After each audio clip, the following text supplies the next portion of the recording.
Thailand, একটি নাম, পরিচিতি ব্যাপক।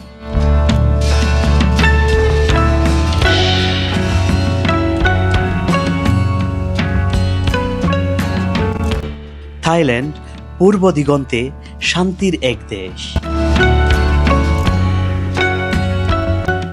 দক্ষিণ পূর্ব এশিয়ার হৃদয়ে অবস্থিত এই দেশটির পূর্ব দিকে লাওস ও কম্বোডিয়া, পশ্চিমে মায়ানমার, দক্ষিণে মালয়েশিয়া আর উত্তরে চীনের ছায়া।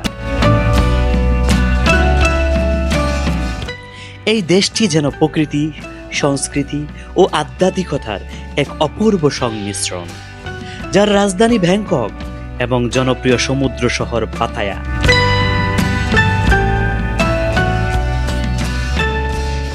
থাইল্যান্ডকে বলা হয় land of the Buddhist footprint, বুদ্ধের চরণ ভূমি, অথবা বুদ্ধ ধর্মের হৃদয় ভূমি বললেও ভুল হবে না। থাইল্যান্ডের প্রায় ৯৫% মানুষে যে বুদ্ধ ধর্মের অনুসারী, তারা মূলত থেরবাদ বুদ্ধ ধর্ম অনুসরণ করে। এই ধর্ম এখানে শুধু বিশ্বাস নয়, এটি একটি জীবন পদ্ধতি, একটি পথ যেখানে করুণা, ধৈর্য ও আত্মসমর্পণের মাধ্যমে আত্মা পৌঁছায় শুদ্ধির সর্বোচ্চ স্তরে। আমার আজকের এই যাত্রা শুধু পথ নয়, যেন এক মায়াবী সমাধান। উদ্দেশ্য ওই দূর পাহাড়ের দেবদূতের ডাক। লোকের মুখে মুখে কত শুনেছি, যার পরিচিতি ওয়াত পারায়ে টেম্পল নামে। যাত্রা শুরু করেছি সেন্ট্রাল পাতায়া থেকে, যেখানে আমার বাসস্থান। আমার হোটেলটি ছিল একেবারে নিরিবিলি শান্ত পরিবেশে। হোটেলের গল্প না হয় অন্য কোনো দিন। আজকে চলেন থাইল্যান্ডের রাস্তা, পাতায়ার সেই রাস্তার সৌন্দর্য উপভোগ করি।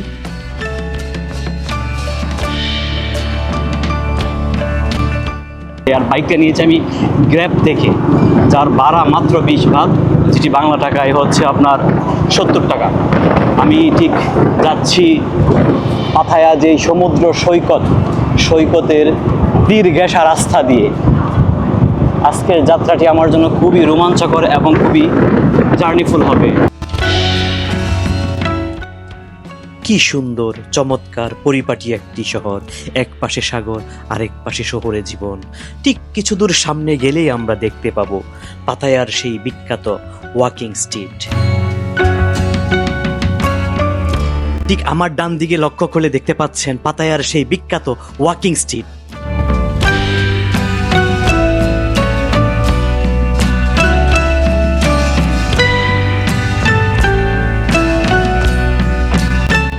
আঁকাবাঁকা সবুজে ঘেরা পাহাড়ি রাস্তা পেরিয়ে অবশেষে আমি এসে পৌঁছালাম আমার কাঙ্ক্ষিত গন্তব্যে।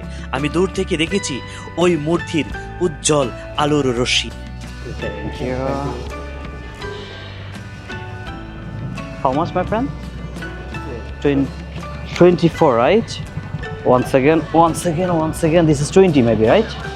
My friend, this is 20. And thank you.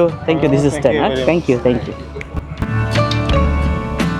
ধীরে ধীরে এগিয়ে যাচ্ছি বুদ্ধের সেই বিখ্যাত টেম্পল, যেটির নাম ওয়াত পারায়ে।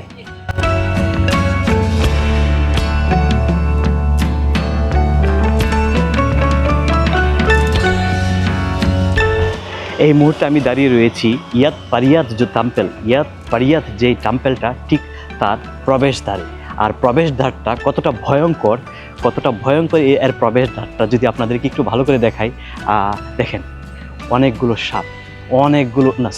সাপ একটা, কিন্তু মাথা অনেকগুলো। আর কি ভয়ঙ্কর দাঁত, কি ভয়ঙ্কর তাদের দাঁত, যদি আপনাদেরকে আমি দেখানোর চেষ্টা করি।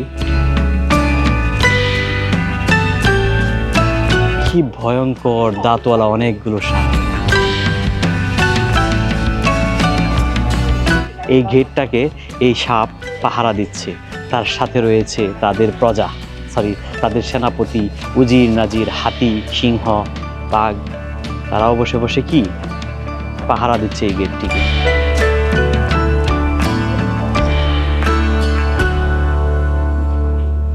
মন্দিরটি প্রবেশের পূর্বে সর্বপ্রথম আপনাদের চোখে যে জিনিসটি নজরে আসবে তা হচ্ছে দেখেন অসংখ্য সাপ বা ড্রাগন জাতীয় যে সাপ, এই সাপের কিছু মূর্তি বানিয়ে রেখেছে।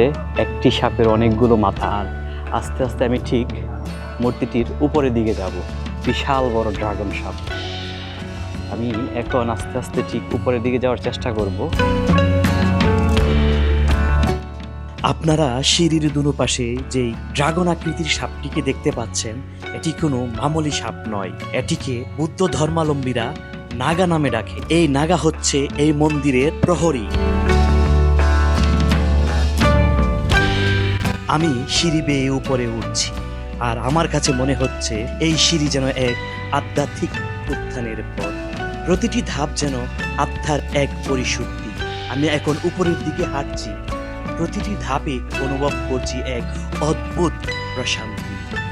মনে হচ্ছে ওই বুদ্ধের মূর্তিটি যেন অপলক দৃষ্টিতে তাকিয়ে আছে আমাদের দিকে।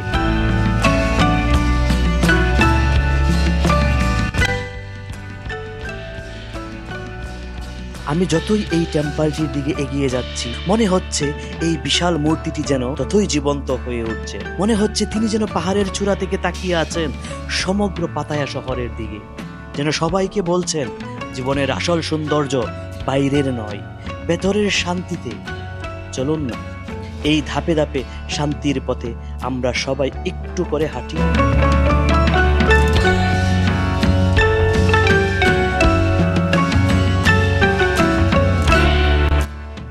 বিগ বুদ্ধা মূর্তির পাদদেশে এসে আমি যেটা দেখে অভিভূত হলাম তা হলো এই অসংখ্য টাকার গাছ।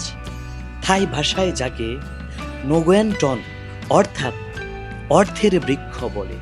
এই গাছগুলোতে স্থানীয়রা ও ভক্তরা শ্রদ্ধা ও বিশ্বাসের প্রতীক হিসাবে দান করে থাকেন টাকা পয়সা। কেউ রাখেন ভাত, কেউ রাখেন কয়েন, আবার কেউ লিখে যান প্রার্থনার কিছু কথা। এটি শুধু দান নয়, এটি এক আত্মদানের প্রতীক। যেন এই গাছগুলো অর্থে নয়, বিশ্বাসে, করুণায় ও আস্থা দিয়ে লালিত হচ্ছে। আমি দাঁড়িয়ে আছি এক অপূর্ব নীরবতার মাঝে। চারপাশে বাতাসে হালকা ঘূর্ণয়মান টাকার পাতাগুলো যেন বলে উঠছে, ধন নয়, দানের হৃদয়টাই আসল। দান মানে ত্যাগ, আর ত্যাগ মানেই আত্মাকে শুদ্ধ করা। আপনি চাইলে এখানেও একটি দান রেখে যেতে পারেন, ছোট্ট একটি সাহায্য, যা এই মন্দিরের রক্ষণাবেক্ষণ, ধর্মচর্চা এবং স্থানীয় গরিব মানুষের কল্যাণে ব্যবহৃত হয়। এই টাকার গাছ আসলে এক আধ্যাত্মিক বৃক্ষ, যেখানে আমরা আমাদের মনের কৃপণতা ছেড়ে ফেলে একটু উদার হই, একটু ভালো মানুষ হই।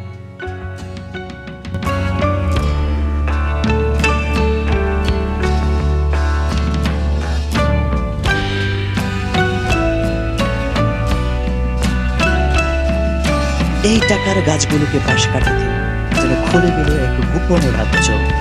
চারিদিকে ছড়িয়ে আছে অসংখ্য ছোট ছোট বুদ্ধ মূর্তি। কেউ ধ্যান মগ্ন, কেউ করুণায়, কেউ যেন চুপচাপ তাকিয়ে বলছে, শান্ত হও, সব ঠিক হয়ে যাবে। এক কোণে দাঁড়িয়ে বৃদ্ধ এক দোকানদার বিক্রি করছে পূজার ফুল, ধূপকাঠি আর ছোট ছোট পিতলের ক্ষুদ্র। মনে হচ্ছে আমি যেন কোনো এক শিল্পালয়ে নয়, ঢুকে পড়েছি এক অন্তর্জগতের দরজায়, যেখানে শব্দ নেই, কেবল অনুভব। আর প্রতিটি মূর্তি বলে উঠছে একটা কথাই বারবার, নিজেকে খুঁজে পাও এখানেই, এখনই। এ এক রহস্যময় সৌন্দর্য, যা শুধু চোখে নয়, মনে গেঁথে যায়। এখানে আরো একটি মূর্তি রয়েছে, যেটি শুয়ে রয়েছে। এই মূর্তিটি এখানে হেলান দিয়ে রয়েছে মাটিতে। এটি লম্বাই প্রায় 20 ফুটের উপরে হবে। এই মূর্তিটি ঠিক লম্বাই, আর এখন আমি যে মূর্তিটি দেখছি এটি প্রায় লম্বাই 20 ফুটের উপরে হবে। আর এখানে লেখা আছে যন্ত্র, কোনো কিছু স্পর্শ করা যাবে না।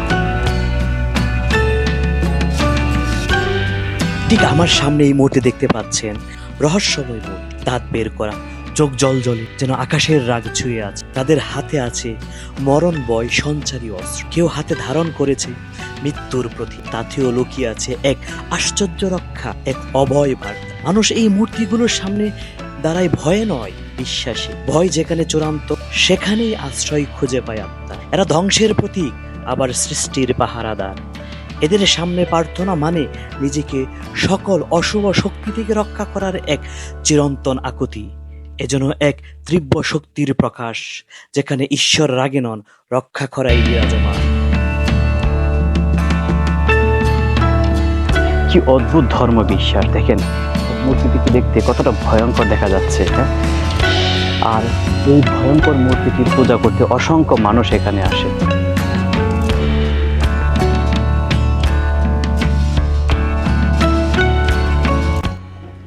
আমি যত গহীনে প্রবেশ করছি, মূর্তিগুলিও যেন ঠিক ভিন্ন রূপে আমার কাছে ধরা দিচ্ছে। এই মূর্তিগুলোর ঠিক পাশেই পূজার বিভিন্ন সামগ্রী এখানে বিক্রি হচ্ছে। কিছু সামগ্রী 20 টাকা, এখানে রয়েছে কিছু সুতা, কিছু ফুল, যেগুলো বিক্রি হচ্ছে। যারা বুদ্ধ ধর্মাবলম্বী তারা এখান থেকেই 20 বাদ দিয়ে পূজার বিভিন্ন সামগ্রী ক্রয় করে এখানে এসে পূজা করতে পারবে। আমি যদি আরেকটু অন্য মূর্তির দিকে আগাই, এখানে অসংখ্য মূর্তি রয়েছে, সবগুলোই গোল্ডেন কালার। আর এটা একটা মনে হচ্ছে একটা মহিলার মূর্তি, দেবী।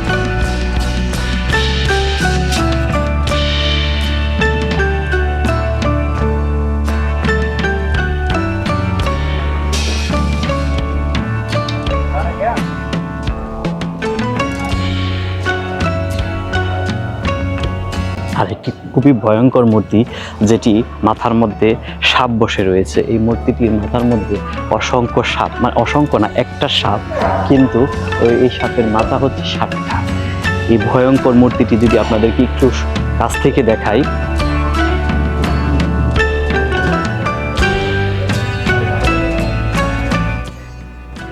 এই সাপওয়ালা মূর্তিটির নিচে আরো ছোট্ট কিছু মূর্তি রয়েছে, কিছু পূজার সামগ্রী রয়েছে, একটি মোরগ রয়েছে। তারা কি মোরগের পূজাও করে কিনা আমার জানা নেই।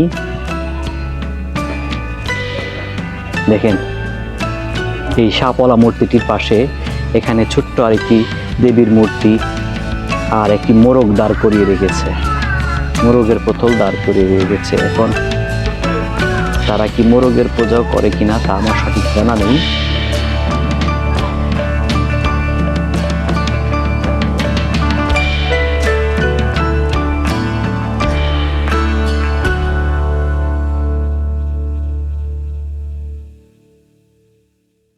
ধীরে ধীরে আমি সামনের দিকে এগিয়ে যাচ্ছি, দেখি আর কি অপেক্ষা করছে আমার জন্য।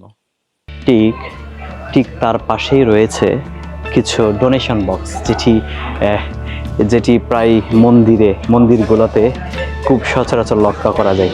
বাট এখানকার ডোনেশন বক্সটার চিত্রটা খুব সুন্দর, খুবই চমৎকার।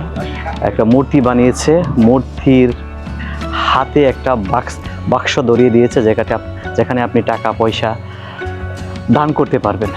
আর তার পাশে আরেকটি ছোট মূর্তি, যেটিও আরেকটি ব্যাংক, মানে দান বক্স নিয়ে দাঁড়িয়ে আছে। আর ভিতরে একটি খুবই সুন্দর মূর্তি দেখা যাচ্ছে। Please take off your shoes. এটার ভিতরে যাওয়ার জন্য আপনাকে শু খুলতে হবে। আমি ভিতরে যেতে চাচ্ছি না, বাহির থেকে যতটুকু সম্ভব আমি আপনাদেরকে মূর্তিগুলো দেখানোর চেষ্টা করতেছি। আমার ভিতরে যাওয়ার কোনো প্রয়োজন আমি মনে করি না। সবখানেই ডোনেশন আছে, এখানেও ডোনেশন বক্স, আর সব থাই ভাষাতে কিছু লেখা আছে, ওরা পরিচয় মনে হয়। বৃষ্টি চলে এসেছে, বৃষ্টি। আর এখানে অসংখ্য ছোট ছোট দেব দেবীর মূর্তিগুলো আমরা খুব সহজেই দেখতে পারবো। খুবই সুন্দর ছোট ছোট দেব দেবীর মূর্তিগুলো আমরা খুব সহজেই দেখতে পারবো এখানে আসলে।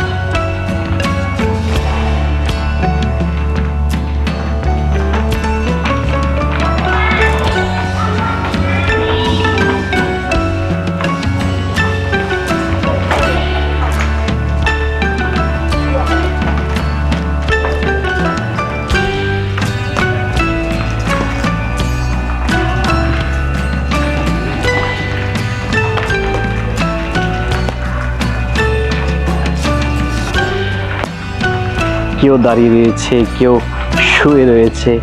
এই হচ্ছে মূর্তিগুলোর ঠিক অবস্থা। কেউ বসে রয়েছে, তার সামনে আবার বাদর হাতি বসে রয়েছে। বৃষ্টি পড়তেছে তাই আমি একটু ভিতরে যাচ্ছি, আরো অসংখ্য মানুষ এখানে আছে, আমি একটু ভিতরে যাওয়ার চেষ্টা করতেছি। একটি মূর্তি আমাকে খুব আকৃষ্ট করেছে, আমি ধীরে ধীরে এখন ওই আকৃষ্ট মূর্তিটির দিকে এগিয়ে যাচ্ছি। মূর্তিটি আমাকে আকৃষ্ট করার মূল কারণ হচ্ছে আমার কাছে মূর্তিটিকে অনেক ক্ষুধার্ত মনে হয়েছে। দেখেন এখানে আমি আছি এই বুদ্ধের যে সবচেয়ে বড় যে টেম্পলটা, ওইটা ঠিক পিছনে এখন আমি দাঁড়িয়ে আছি।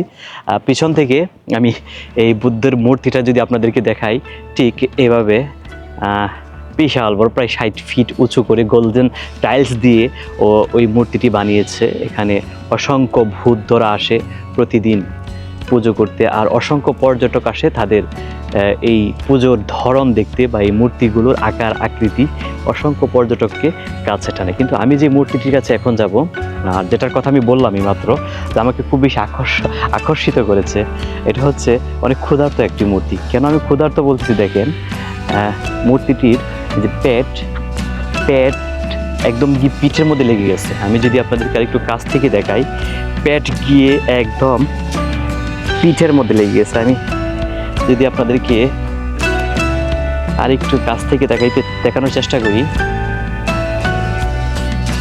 আচ্ছা দেখেন ওই মূর্তিটির একদম পেটের যে বুকের হাড়গুলো, সম্পূর্ণ হাড় দেখা যাচ্ছে, একদম হাড় দেখা যাচ্ছে, হাড়ের উপর যে রগ পর্যন্ত দেখা যাচ্ছে। খুবই ক্ষুধার্ত ছিল হয়তো উনি, সন্ন্যাসী, মানে ওই ধ্যানে বসা ছিল। আর এভাবেই মূর্তিটিকে ওনারা চিত্রায়িত করেছে। পেটের মধ্যে কিছুই নেই, কোনো খাবার টাবার কোনো কিছু নেই। এই কারণে আমি এই মূর্তিটিকে খুবই ক্ষুধার্ত মূর্তি বললাম। আর ঠিক এই মূর্তিটির পাশে চমৎকার একটি থাইল্যান্ডের গড় দেখা যাচ্ছে, থাইল্যান্ডিস্ট একটি গড় দেখা যাচ্ছে। আমি আস্তে আস্তে ঘরের কাছে যাব। ঘরের ঠিক সামনেই আরেকটি ছোট মূর্তি রয়েছে, যদি আমি আপনাদেরকে ওইটা দেখানোর চেষ্টা করি।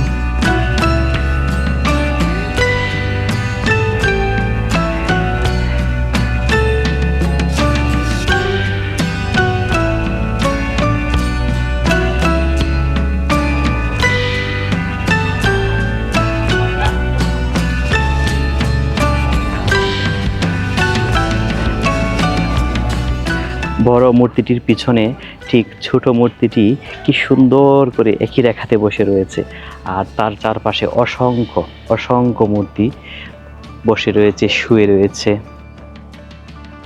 আর ঠিক তার পাশেই একটি ঘর এবং বিশাল বড় একটি পাথর দেখা যাচ্ছে। এই ঘরের ভিতরে কি আছে, কেন এই পাথরটির পাশে গিয়ে সবাই ছবি তুলতেছে, আমি ব্যাপারে বুঝতে পারতেছি না। আমি এখন যাব ভিতরে যাব। দেখেন দরজার মধ্যে দুইটা সিংহ রেখে দিয়েছি পাথরটিকে পাহারা দেওয়ার জন্য। এই পাথরটিকে পাহারা দেওয়ার জন্য ওইটার সামনে দুইটা সিংহ রেখে দিয়েছে। আর গড়টি খুবই কারুকার্যখচিত, গড়টি খুবই সুন্দর। আমি যদি আস্তে আস্তে ঘরের ভিতরে যাওয়ার প্রবেশ পথেই এই পুরনো একটি ঘন্টি মনে হয়, এটা মনে হয় একটা ঘন্টি হবে, এটি নজরে আসলো।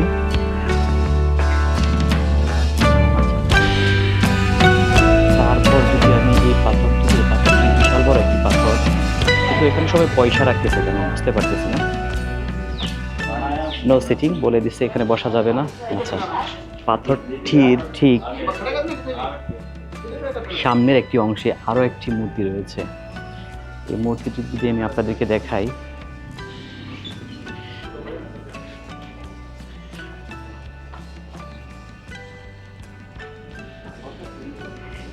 থাই ভাষাতে এখানে কিছু লেখা আছে, যেটা আমি পড়তে পারতেছি না, বুঝতেও পারতেছি না। বাট এখানে 2554 এটা একটা সাল লেখা আছে।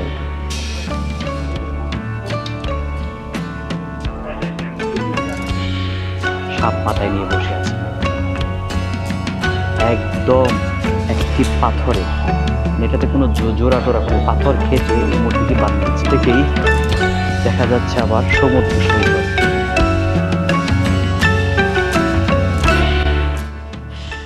টেম্পেলের এই কোণ থেকে সমুদ্রকে দেখে মনে হচ্ছিল প্রকৃতি যেন নীরব ভাষায় বলছে, তুমি আসার জন্য ধন্যবাদ। এখন নামার পালা।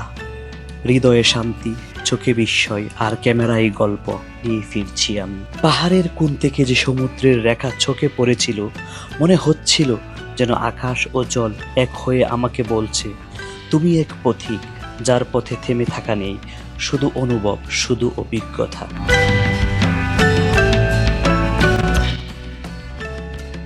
নিচে নেমেই চোখে পড়ল সারি সারি ঘন্টা। প্রতিটি ঘন্টা যেন এক একটা গল্প, এক একটা প্রার্থনা। কেউ বলছে মুক্তির কথা, কেউ বলছে অপেক্ষার। আমি জানি না এগুলোর সব ব্যাখ্যা, কিন্তু আমি অনুভব করি ঘন্টার প্রতিটি জংখার যেন আমার ভেতরের আরেকটা দরজা খুলে দেয়। আর এখন এই নীরব পাহাড়ি বাতাসে বিদায় জানাতে গিয়ে মনে হচ্ছে কিছু ফেলে যাচ্ছি এখানে, হয়তো কিছু স্মৃতি, হয়তো কিছু প্রশ্ন, অথবা হয়তো আমারই একটা অংশ। এই পৃথিবীর প্রতিটি মন্দির শুধু ইট আর পাথরের নয়, কিছু মন্দির গড়ে ওঠে হৃদয়ে, যেখানে প্রার্থনার শব্দ নেই, কিন্তু অনুভবের ঘন নীরবতা আছে। আপনি যদি সেই অনুভবে থাকেন, যদি ভ্রমণকে শুধু স্থান নয়, একটি আত্মিক অভিজ্ঞতা ভাবেন, তবে এই চ্যানেল, এই নিরুদ্দেশের পথচলা আপনাকেই খুঁজছে। ফিরে আসবেন নতুন গল্পে, নতুন আলোয়, যেখানে আমরা মিলে আবিষ্কার করব জীবনের অদেখা, অনুচ্চারিত অথচ গভীর সৌন্দর্য। সাবস্ক্রাইব করে পাশে থাকুন, কারণ আপনার এক ক্লিকই আমার এই যাত্রাকে করে তুলবে অর্থবহ। বিদায় নয়, এটা এক অদৃশ্য প্রতিশ্রুতি। আবার আমাদের দেখা হবে নতুন কোনো গল্পে, নতুন কোনো স্থানে।